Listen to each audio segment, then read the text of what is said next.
Watcher people, welcome to this week's Sunday sermon. And this week I want to talk about TruthWorks, actually. If you're not familiar what TruthWorks is, it's one of our online offerings that takes place every Thursday evening at 6 p.m. Central European time, 7 p.m. UK time. And it's becoming... Well, first and foremost, right, what it was the Hearing Heart, right? Where we had this platform called the Hearing Heart, which in its own way was very successful. And I believe we supported and guided people back to themselves, back to that part of themselves that perhaps wasn't in the forefront of their lives. But yet we felt like we needed a bit of a change, so we kind of reconfigured the Hearing Heart to call it TruthWorks. And, you know, it's the same blueprint, right? Like, very fundamentally, what it's about supporting people. We are living in a very, very chaotic, very challenging and very confronting time in not only our world's history, but our species' history as well. And how, you know, that interfaces and plays out in our lives. So, like, this is we're not going to sugarcoat it. It's a very, very challenging time for all of us. So for me, like, to have these platforms available and accessible to everyone, like whoever you are, like it's a free platform, right? And there's absolutely no censorship whatsoever. You can turn up and you can say whatever the fuck you like, and we'll do our best within that capacity to be able to support people. And like I say, to lead them back to the part of them which is already full, which is already whole, which is already complete. And why this has become so important to us, right, is that, like, we are having so many incredibly courageous people show up on this platform week after week. And I mean, it's a really, really, it's quite an emotional thing to witness, you know, and that, like, of course, is one element of, I suppose to that is, like, there's an element of like sadness that it brings up, you know, to witness that there is a lot of suffering in this world. But running parallel to that, and I suppose even more important, is the courage of people out there who are dealing with suffering or have been dealing with suffering throughout their lives. To me, it's become such a really beautiful thing to observe. And if you don't know what the format is, then we have this, the space, we open up the space, give a little introduction, and then we offer the hot seat. We offer, like, the group's attention, and my focus and Swiss's focus directed at one individual, and then that person sits there and we really just have a very candid conversation about what's going on with them, you know, what's holding them back, where do they feel stuck, where do they feel there's a blockage, what would they like to see released, how would they like to move forward in a more empowered and positive way in their lives, how would they like to take more ownership? How would they like to find ways to forgive themselves, to accept parts of themselves that have perhaps been banished into purgatory? And I mean, like I say, each week we get just another person who is got so much bravery to come and offer them their story and their challenges and the things that they're dealing with in a very open space. I mean, that takes a hell of a lot of minerals.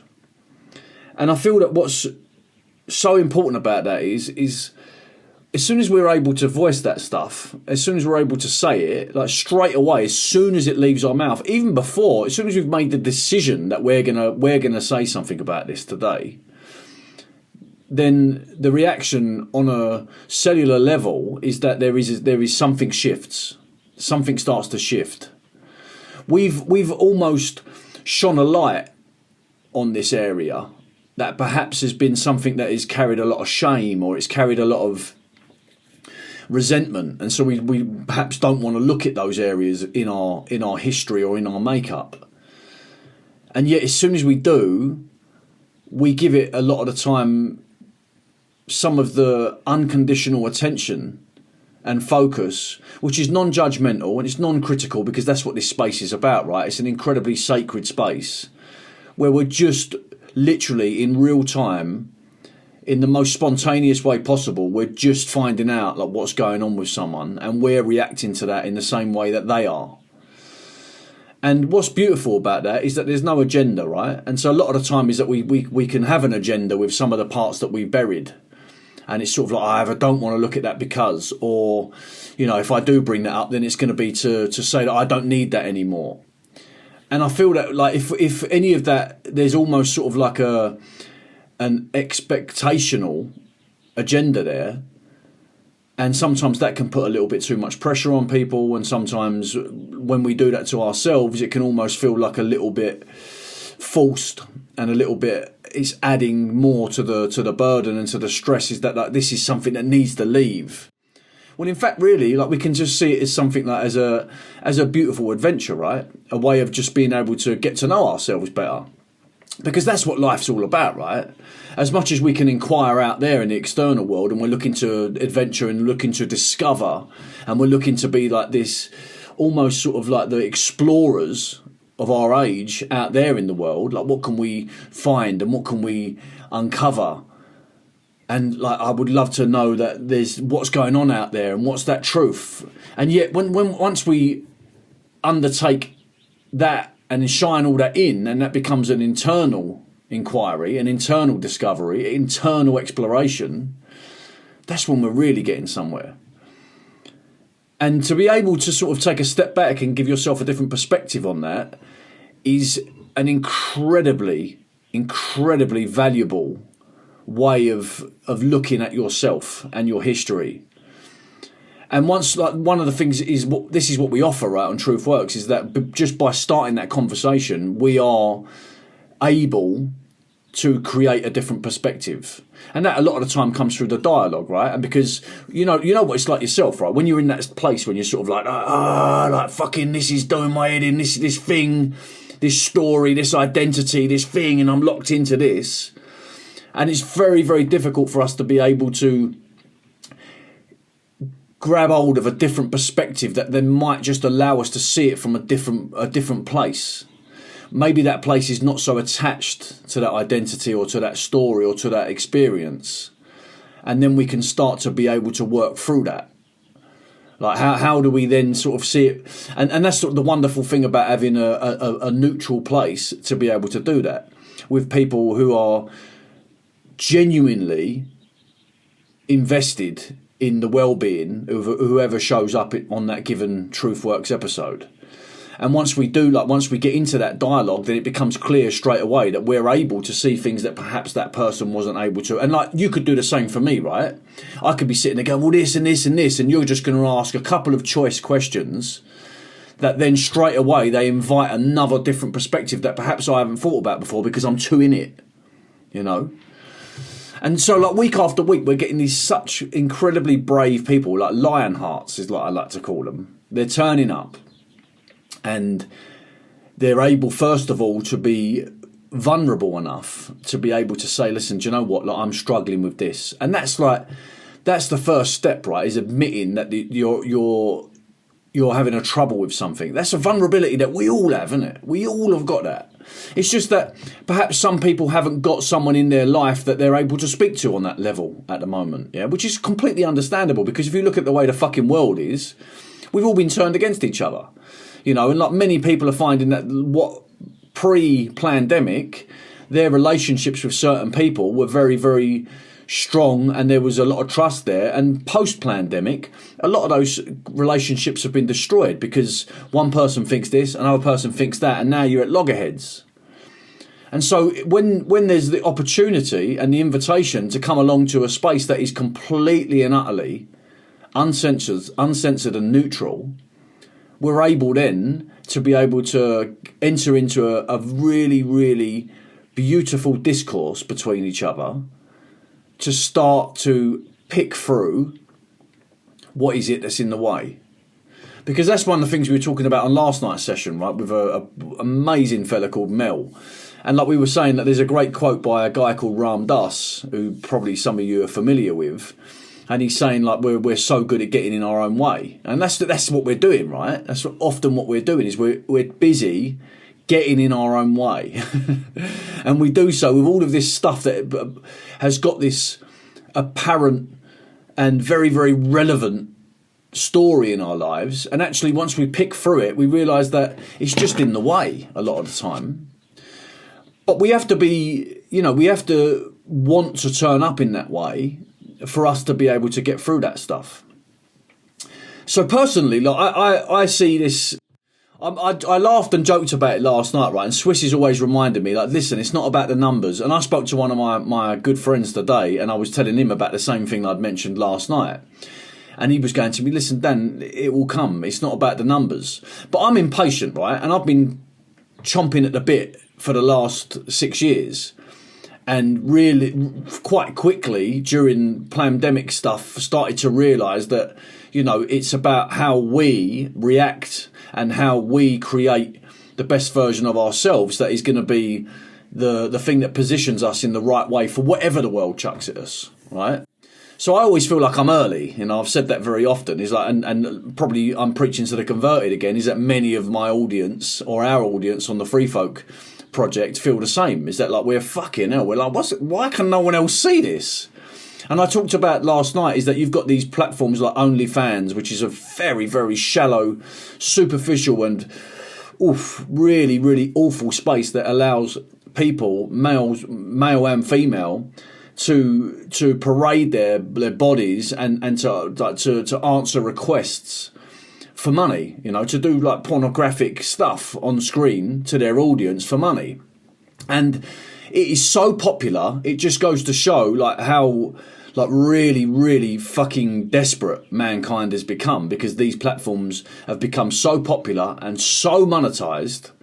It is just frightening. And then you've got like the other platforms which are not pornographic. I suppose they are to a certain degree, but they're more about just these influencers going around on a thing called Kick. And it's like 24/7 they're rolling, right? They're filming 24/7. And they're really, most of them, they've got this sort of antagonistic agenda where they're just going around just trying to get responses off people. They're doing the most shocking things, or they're asking the most shocking questions, because they're trying to create more shock, more sensationalism. They want people to be more engaged in this like quick dopamine fix of like, another, oh yeah, oh my God, did you see that? And during the time that people are just in the chat writing these requests, like, say this to him, tell him he's this, tell him he's that, and it's all just like spiteful. It's just really to me what it seems like is just like bullies, like the bullies in the playground, that they're just trying to find someone to pick on because they can all feel like part of a crowd. And most of the time people want that, whether that's in this forum of sort of like the pornographic OnlyFans, or it's in these other forums of like Kick, where everyone's wants this sense of belonging, they want this sense of vitality, and they want this sense of just feeling alive, and to be able to feel something in their very, very mundane, very, very shallow and materialistic, superficial reality. And like the funny thing is that I'm looking at all this and I'm like, oh my God, it's got so much attention and it's got so much engagement, and like it's just like exactly what the world doesn't need, And then there's us in our little humble little space over here, and we're like actually doing the stuff that is really revolutionary, it's radical, it's progressive, and it is. And I'm not just saying it because it's our platform, because there are other platforms out there with a similar aim. It is really, really the answer to the world's problems, because the whole aim, and of course like aim is like the wrong word, but there's like sort of our ethos at TruthWorks, and in fact I can say this confidently for the entire Free Folk project, it's to inform, to support and empower people. And once people realise that they can start to feel fucking good and strong and empowered on the inside, then what happens is all of that comes out, and they affect the world in their own little way, in their own little proximity, and then the world has to change. Reality bends to that. How we feel within is what we project out, and then we change the world through changing ourselves, you know. I think it was Gandhi who said that wonderful quote of I don't know if he definitely did, but it's been acclaimed to him, to be the change you want to see in the world.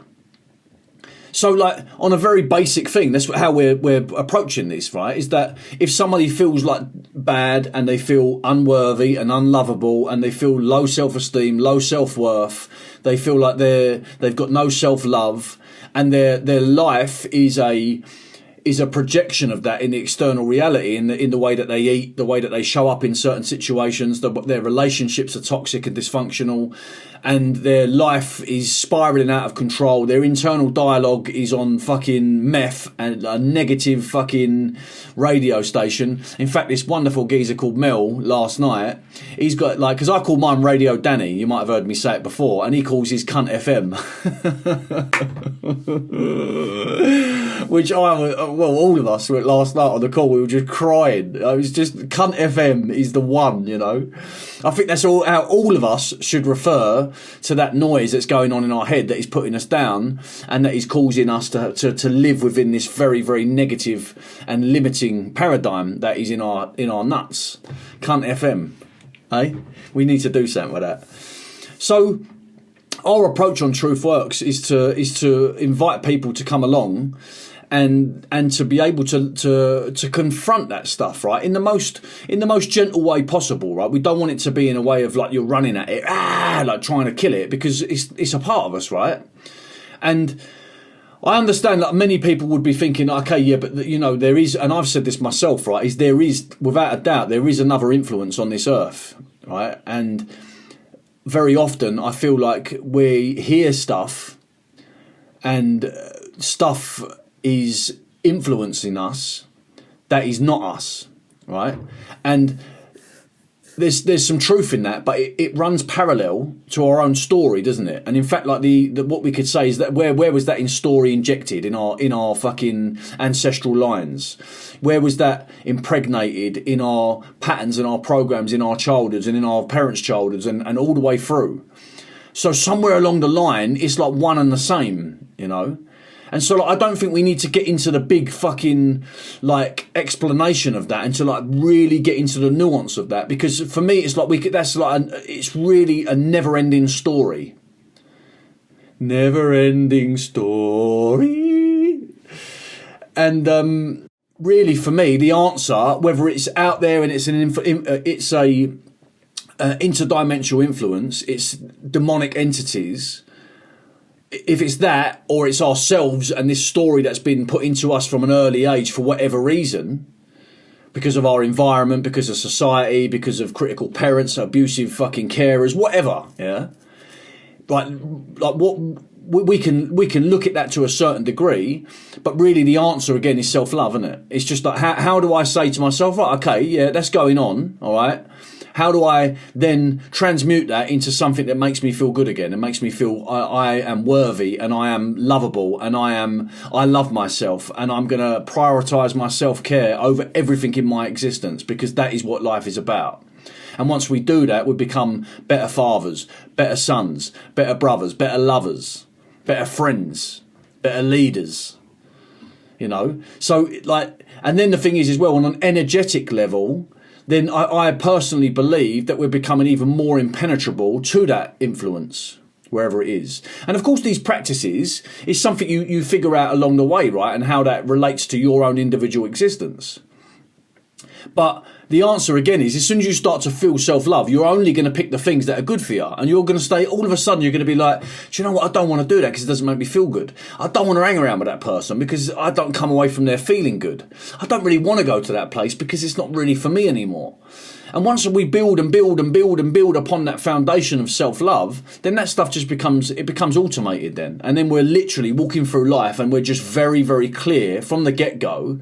And we turn up with this aura of I am someone who completely and utterly loves myself. Yeah. And even saying that, people were sort of like going, fucking hell, like, that's a bit like, because we have literally, that's one of the biggest psyops of our entire existence, is that we've been taught self-deprecation. We've been taught not to be full of confidence and full of self-esteem, because that way we are then caught in this world of contest and competition, when actually we should all be just like very much celebrating each other's strengths and supporting each other's weaknesses. That's what the community would be. That's what networking with like-hearted people is all about. So one of the things is what we're doing on TruthWorks is we're just about to attack the whole social media arena. And of course, like, you might be watching this thinking, oh, like social media. And I'm like social media. The amount of times I do this when I'm talking about, like, like when I have to say, like, and I very rarely do it because it's something that's stuck in my throat, is when I'm having to say, could you share this video, or could you like this video? And it makes me want to go, bleh. Because really, like, if you like it or not, it's none of my fucking business. If you want to share it or not, that's none of my fucking business. However, we are constantly up against very, very predatory and very manipulative algorithms that have been created by these tech conglomerates, by these Silicon Valley technocrats, yeah, who are the most awful fucking beings that are always trying to steer public opinion towards us creating more conflict and more division and separating us further away from the real true message, which is unity and which is love, which is acceptance. And what they're doing is that they're creating this space where we end up in an echo chamber on these online forums, social media platforms. So we're aware about all this, right? But we also know, like, that is very much the battlefield of our age. Yeah, like, this is we could very loosely say this is a war on our consciousness. All right, and most people's consciousness is engaged and channeled in to social media. So for even if we want to or not, it doesn't come into it. We have to. So what we're doing, and you might see this in the newsletter that Swiss wrote about where and what we're trying to achieve in the near future with TruthWorks, is to create a space on social media where we've got a presence, and it really does very quickly define what TruthWorks is all about. And the way for us to do that is through people, right, and through testimonials, through experiences. So what we are going to ask, and of course it's a very, very gentle invitation, there's no pressure or expectation, but we would like people to be able to give us a very, very short video of why they found such support in TruthWorks, or just a little piece of writing, a little paragraph that says, like, how that helped, what that shifted, how they managed to overcome something, how they realised that they've got tools that they can reapply in a different way to a more positive life. And this is the thing, right, is that, like, I can say it because I feel it, right? And the evidence, I've sat in the hot seat, and I've sat in many hot seats during my life. And I can say that once I'm able to be vulnerable, once I'm able to see myself in my absolute, complete wholeness, then I'm able to really, really look into what might be holding me back. And I know through this experience, I've got stronger. I know I've become more informed, I've become more empowered. I know I love myself now more than I ever have in my life, and that's only getting stronger and stronger every single day. I know all of this because of the experiential evidence of having the courage to turn up and to face my own shit, and to own it, and to have accountability for it, and also to not beat myself up for it. To know that I am a man, a beautiful, beautiful man, who sometimes in his life made poor choices. But those poor choices don't define me. All right?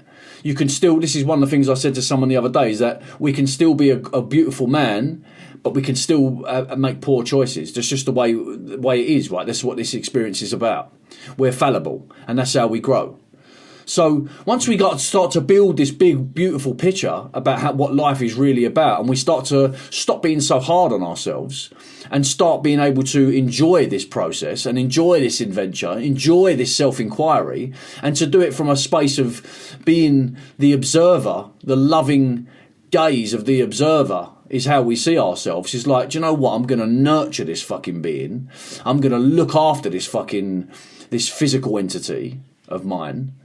I'm going to nurture every part of it and be gentle, and I'm going to caress it and be affectionate to myself. Just watch what happens. I would just say to people is that if you doubt me, come along and try it. And once you have, you can't turn it off. And it's just becoming more and more stronger and more beautiful day by day. And that's what I really want that for everyone, because I know as soon as we all start to do that, on a very fundamental, basic level, we're all going to become more empowered, and we're all just going to say, fuck off, mate. I'm not listening to that. I'm not putting that on my face. I'm not having that. Because and many of us are already doing that.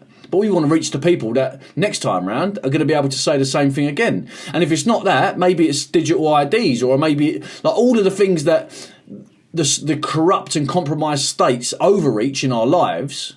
We're going to push back on that because we're feeling more empowered in ourselves. So that's the goal as well, right? Is that on a collective level, we all just go, fuck off, mate. No, thank you. We're not having that, because we already feel that we're too good to accept this bollocks. We love ourselves too much to allow this compromised fucking external governance to take over our lives. And then on an energetic level, like the next rung of the ladder up, is that we truly, on an energetic level, we start to hold this aura of autonomy, of sovereignty. From the inside out, we start to feel that. And energetically, what that does, how that ripples out into our universe, first of all, it's just a little drip, and then it's a river, then it's a flood, then it's a fucking tsunami. And that's what we want. We want to get to the point where so many people on the world feel like this, that we create such a high vibration that whatever it is here that shouldn't be here, that unwanted guest in the shadows, that spineless, cowardly, gutless little nonce behind the curtain, turning us against each other, dividing our fucking species, it can't live here anymore, because we've created such a high vibrational environment on our earth that it has to leave, or it implodes. I'd like to kick it up the arse as it's going, personally. I'm sure I'll get my day. So one of the things is that like TruthWorks on so many different layers and in so many different areas of our lives, it can support people to be able to really, truly awaken. All right? That's the thing. To truly wake up. And that starts with us being honest with what's holding us back. And once we're able to really start to see that, then a transmutation process is possible. So that's what TruthWorks is about. That's where we're going in the next part of this. Get off, Mr. Fly. And we hope you join us. We really do. Really mean that. You know, like this platform has been set up from the most purest and compassionate parts of our hearts. And like we really truly want to see people starting to take their power back and starting to love themselves again and starting to remember the beautiful, wonderful beings that they are. So come along. Even if you just sit in the audience, come along on Thursday evening, come along, and maybe you're going to sit there one day and just go, do you know what? I want to get something off my chest. And I guarantee afterwards you'll feel better. That's how it works. So thank you for listening to this week's Sunday sermon. Just a last thing quickly as well. There's no MYGA tonight because I've got some commitments I've got to take care of on Sunday night. So when you're watching this, it's actually Friday afternoon right now. So we'll see you on MYGA, not this Sunday, next Sunday. All the best.